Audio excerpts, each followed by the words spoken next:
Selamat pagi anak-anak, apa kabarnya hari ini? Kembali kita bertemu dalam kesempatan kali ini. Walaupun kalian berada di rumah, kalian juga bisa tetap terus belajar, di mana kondisi kita saat ini memang tidak memungkinkan untuk kita bisa bertemu di dalam kelas. Nah, pada kesempatan ini Bapak akan memberikan materi pelajaran kita yang selanjutnya, di mana pada kesempatan ini mata pelajaran atau bahasan yang akan kita bahas yaitu adalah luas permukaan prisma. Nah, di sini kalian walaupun berada di rumah, tetapi belajarnya harus tetap jalan terus supaya tujuan dari pendidikan kita bisa tercapai, dan ini keadaan darurat sehingga kita boleh melaksanakan pembelajaran ini dengan secara online ini. Nah, pada kesempatan ini juga kita akan belajar tentang luas permukaan prisma, di mana kamu tahu bahwa prisma itu adalah bangun ruang sisi datar yang memiliki sepasang sisi berhadapan, saling sejajar dan sama besar, di mana yaitu dua sisinya itu adalah alas dan tutupnya. Nah, kebetulan Bapak di sini sudah menyiapkan satu model prisma, yaitu yang Bapak siapkan ini adalah model prisma segitiga siku-siku. Nah, kenapa dinamakan segitiga siku-siku? Prisma itu kan kita tahu bahwa menamai prisma adalah sesuai dengan bentuk dari alasnya. Misalnya kalau alasnya itu segitiga, maka prisma ini adalah prisma segitiga. Demikian juga kalau dia segi empat. Segi empat pun bisa jadi segi empat banyak jenisnya. Misalnya ada trapesium, berarti dia prisma trapesium. Kalau bawah alasnya ini adalah layang-layang, maka ini juga dinamakan prisma layang-layang. Oke, maka kita bisa tahu bahwa sebuah prisma dinamakan dari apa bentuk alasnya. Oke, nah kebetulan di sini yang Bapak siapkan adalah prisma segitiga siku-siku. Kenapa? Karena alasnya berupa segitiga siku-siku. Nah, sekarang kita ingin menghitung berapa sih luas permukaan dari sebuah prisma ini. Nah, misalnya gini, ini adalah sebuah barang yang akan kamu hadiahkan kepada temanmu yang akan berulang tahun. Tidak mungkin kan kamu memberikannya secara polos seperti ini, maka kamu akan perlu membungkusnya. Ya, kamu bungkus yaitu dengan kertas kado. Nah, sekarang karena kamu sudah belajar tentang luas permukaan, jadi kamu tahu memperkirakan berapa kira-kira kertas kado yang diperlukan untuk membungkus barang ini. Nah, di sini adalah prisma segitiga siku-siku. Nah, sebelum itu kita akan lihat dulu jaring-jaringnya untuk kita bisa menghitung bagaimana luas dari permukaan prisma ini. Sekarang kita lihat jaring-jaringnya, kita buka.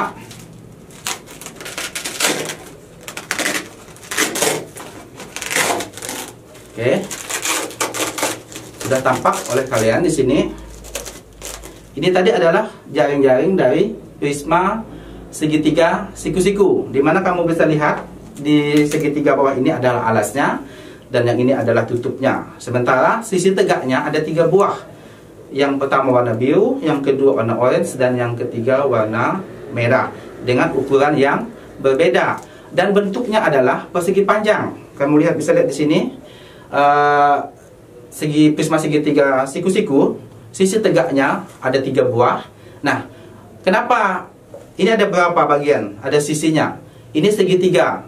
Berarti kan kita tahu bahwa kalau prisma itu untuk mengetahui panjang sisinya atau berapa banyak sisinya, kita lihat seginya. Misalnya kalau ada prisma segitiga, berarti ini dari segitiga. Kita lihat ada berapa sisinya? Itu 1, 2, 3, 4, 5. Berarti kan kita sudah tahu bahwa untuk menghitung banyak sisinya pada prisma segitiga atau banyaknya sisi pada prisma itu adalah N ditambah 2. Kalau dia segi 4, artinya berarti ini tambah 1 lagi di sini. Berarti dia menjadi 4 sisi tegaknya, yaitu yang berupa bentuk juga seperti persegi panjang. Oke. Nah, sekarang kembali lagi pada tadi kita ingin mengetahui berapa sih luas permukaan prisma ini. Nah kan kalau ini tadi bentuknya barangnya akan kita bungkus supaya kita tahu berapa kertas kado yang kita perlukan untuk membungkusnya. Oke, bisa dilihat di sini. Setelah kita buka, ini sisi tegaknya merupakan apa ini? Coba lihat. Sisi tegaknya adalah sebuah persegi panjang dengan panjangnya adalah gabungan dari sisi segitiga tadi, sisi A, sisi B, sisi C, di mana lebarnya ini merupakan tinggi dari prisma tadi. Nah, jadi ini adalah sebuah persegi panjang. Sebenarnya kita bisa hitung satu-satu, tapi kita bisa menghitung sekaligus. Kenapa? Karena dia satu persegi panjang dari 3 bangun persegi panjang tadi. Ya, bisa kita hitung. Berarti untuk mencari luas sisi tegak ini atau luas selimutnya, kita bisa menghitungnya dengan panjang kali lebar, karena rumus persegi panjang adalah luasnya adalah panjang dikali dengan lebar. Nah, di sini panjangnya tadi adalah gabungan ketiga sisi segitiga, yaitu A ditambah B ditambah C. Nah, itu merupakan keliling lingkaran. Maka untuk mencari luas sisi tegak pada prisma itu adalah bisa digunakan dengan menghitung keliling segitiganya, keliling alasnya dikali dengan tinggi prismanya. Oke. Dan setelah itu kan ada 2 buah segitiga siku-siku. Nah, kalau untuk kita menghitung segitiga siku-siku, kita kan harus kelilingnya juga kita harus tahu. Nah, kita juga sudah belajar di materi sebelumnya atau bab sebelumnya tentang teorema Pitagoras, yaitu tentang bagaimana menghitung sisi miring pada segitiga siku-siku. Nah, kamu bisa lihat di segitiga ini adalah alasnya dan ini adalah tingginya. Sekarang kebetulan di sini Bapak sudah membuat prisma ini adalah dengan alasnya berupa segitiga siku-siku yang ukurannya 16 cm dan 12 cm. Nah, sekarang kita ingin mengetahui berapa panjang sisi dari panjang sisi terpanjang atau sisi miring dari segitiga ini. Yaitu kita menggunakan teorema Pitagoras, yaitu kuadrat dari sisi segitiga, kuadrat dari sisi siku-sikunya. Misalnya tadi 16 dengan 12, berarti untuk mencari panjang sisi miring ini adalah kita bisa menghitungnya dengan kuadrat, berarti 12 kuadrat ditambah 16 kuadrat, yaitu 144 ditambah 256. Maka sisi miring kuadratnya adalah 400. Nah, ini masih kuadrat, berarti sisi miringnya kita akalkan saja. Dari akar 400 menjadi 20. Berarti dapat kita ketahui bahwa untuk menghitungnya ini, berarti kalau untuk menghitung luas segitiga, kita tidak boleh menggunakan sisi yang paling panjang. Berarti kita menghitung luas segitiga yaitu dengan sisi-sisi yang saling tegak lurus, yaitu sisi siku-sikunya. Oke, sisi siku-sikunya. Maka untuk menghitung luas prisma tadi, Bapak kembali lagi, bisa digunakan dengan cara 2 kali luas alasnya. Walaupun ya ini secara umum ya, tidak untuk hanya segitiga saja, karena polanya sama. Ketika dia segi 4 misalnya, ini akan bertambah 1, maka kelilingnya juga akan bertambah. Maka dapat disimpulkan bahwa kalau untuk kita mencari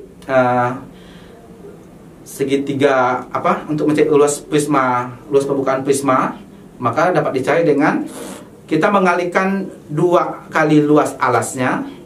Kenapa 2? Karena ada 2, yaitu atas, alas, dan tutup.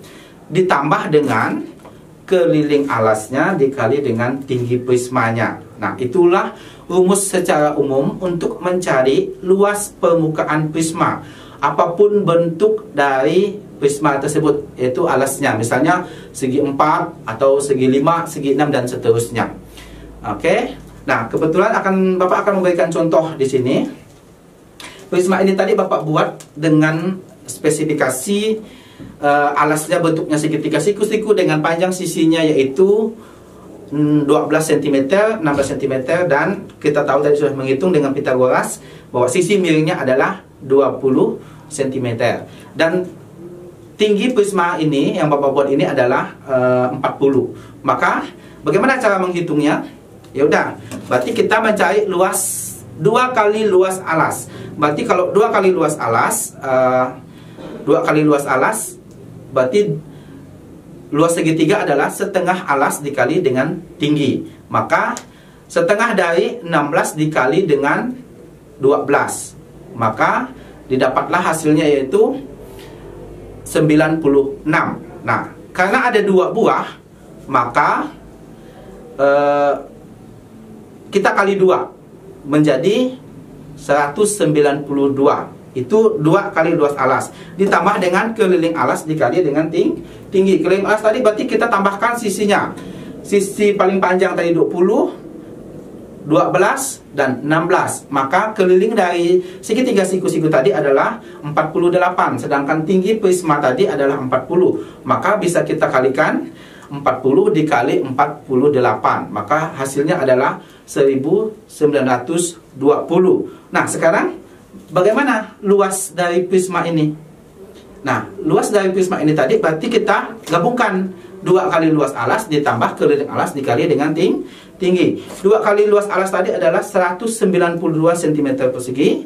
Maka ditambah dengan luas sisi tegaknya yaitu 1920. Maka luas dari permukaan prisma ini tadi adalah 2112 cm persegi. Nah, begitulah cara kita untuk menghitung dari luas permukaan sebuah prisma. Nah, untuk contoh-contoh yang lain, kamu bisa melihat di materi atau di kalian bisa melihat untuk tugasnya nanti kamu lakukan dan kerjakan di rumah. Kamu bisa download di link berikut ini. Ini adalah link untuk kamu bisa mendownload tugas-tugas atau materi yang Bapak sampaikan hari ini. Nah, pada kesempatan ini juga Bapak mengingatkan kamu bahwa materi kita juga tidak hanya di sini saja. Materi kita masih ada tentang statistik dan peluang. Kiranya kamu bisa memanfaatkan informasi dan teknologi, dan kamu punya gadget di rumah, kamu bisa mencari sumber-sumber belajar yang lain untuk kamu bisa mempersiapkan diri dalam melaksanakan tugas pembelajaran. Walaupun kita tidak bisa berjumpa di sekolah, tetapi pembelajaran kita tetap bisa jalan terus. Nah, jadi kamu bisa belajar bahwa kalau untuk statistik dan peluang, nanti yang kamu harus tahu adalah kalau statistik kamu harus bisa menghitung rata-rata, mencari modus dan median dari suatu data, yang kebetulan data tunggal atau data berkelompok. Dan nanti untuk yang peluang, kamu juga bisa mempelajari bagaimana menghitung peluang suatu kejadian. Jadi kamu bisa misalnya yang berhubungan dengan dadu dan cara mengentos sebuah koin dan seterusnya. Jadi itulah materi-materi kita yang harus kamu pelajari juga selain dari materi yang Bapak sampaikan pada hari ini.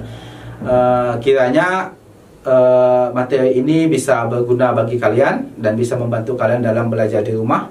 Semoga kita bisa kembali bertemu di lain kesempatan. Mungkin untuk saat ini Bapak cukupkan dulu sampai di sini. Atas perhatiannya Bapak ucapkan banyak terima kasih.